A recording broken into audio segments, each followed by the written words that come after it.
François Gendron, bonjour. Bonjour. Vous êtes le président de la Chambre de commerce et d'industrie Nantes-Saint-Nazaire.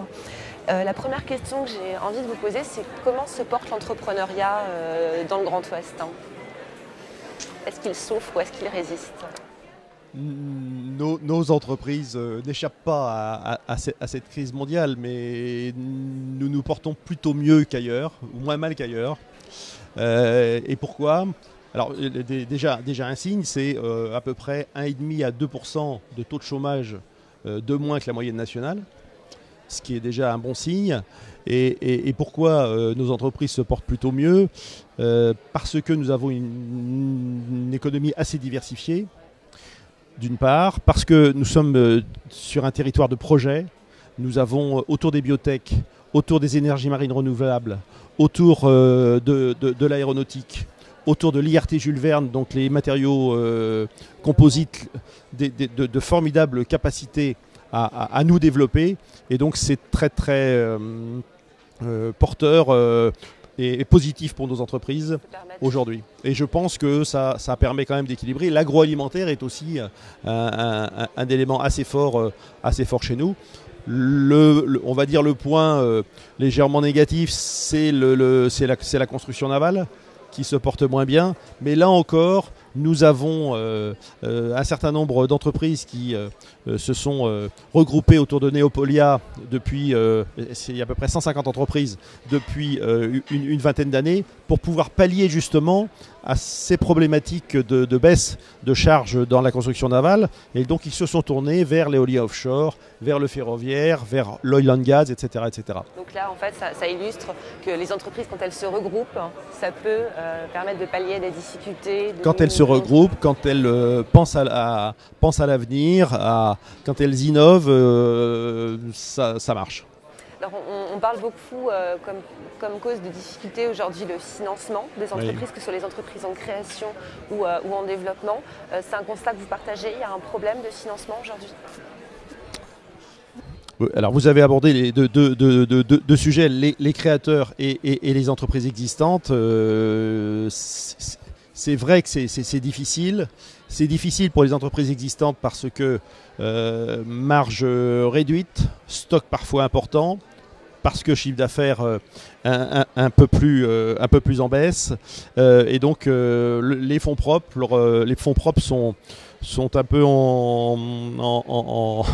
un peu fragiles, et c'est parfois difficile si on n'a pas suffisamment de contact, de communication et d'échange avec ses partenaires financiers. C'est parfois difficile de trouver des partenaires qui vous écoutent, mais là encore, vous avez, avec Oseo, avec la Caisse des dépôts, des capacités pour aider les entreprises et avoir un effet booster et de garantie pour de meilleurs financements par leurs banques.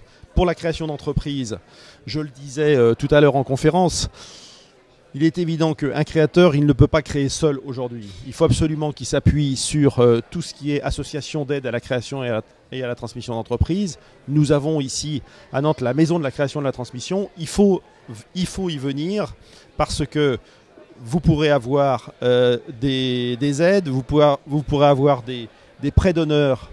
Et lorsqu'il y a un prêt d'honneur, c'est un effet démultiplicateur pour avoir un prêt bancaire. C'est une garantie généralement pour durer.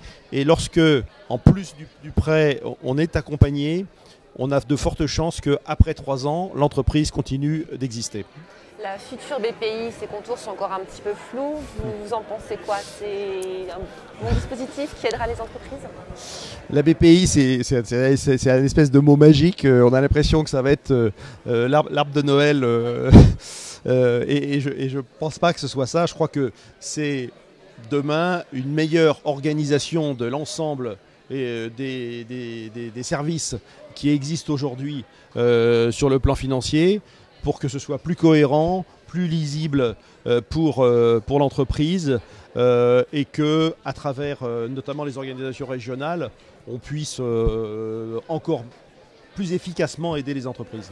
Alors, dernière question, on a parlé argent comme quelque chose qui pouvait permettre la survie des entreprises, leur création. Un des aspects importants quand on est chef d'entreprise, c'est être compétitif, c'est innover. Je crois que vous avez mis en place un programme qui s'appelle Spillover. Est-ce que vous pouvez nous en dire quelques mots? Alors le Spillover, c'est très simple.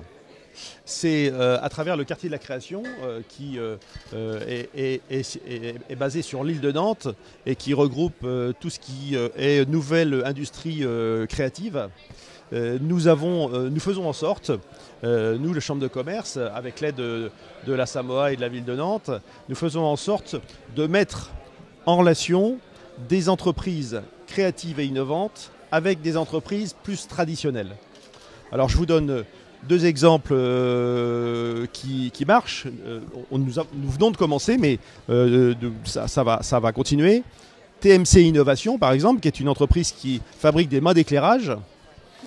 Bon, c'est pas forcément très innovant au départ, et qui, parce qu'elle a été en contact avec des entreprises beaucoup plus créatives, est partie sur de la lumière douce. Et aujourd'hui, elle va, pour le voyage à Nantes, créer ce qu'on a appelé l'arbre lunaire, donc un arbre tout à fait spécifique qui va représenter la Lune, alors qu'au départ, il fabrique des mâts d'éclairage. Et ça, c'est une très belle illustration. Deuxième exemple, si je peux me permettre, Mazedia, une entreprise qui est une agence web, comme il en existe beaucoup au départ, qui, depuis très longtemps, est en contact avec tout le monde artistique nantais et Stéréolux, maintenant, qui est une très belle salle. Les Aérocultives ont dit que c'était la plus belle salle de France. Comme je suis nantais, je fais un peu de pub. Hein. Et donc, comme ils sont en contact avec ces gens-là, ils sont en train de devenir, je pense, le numéro 1 de ce qu'on appelle la muséographie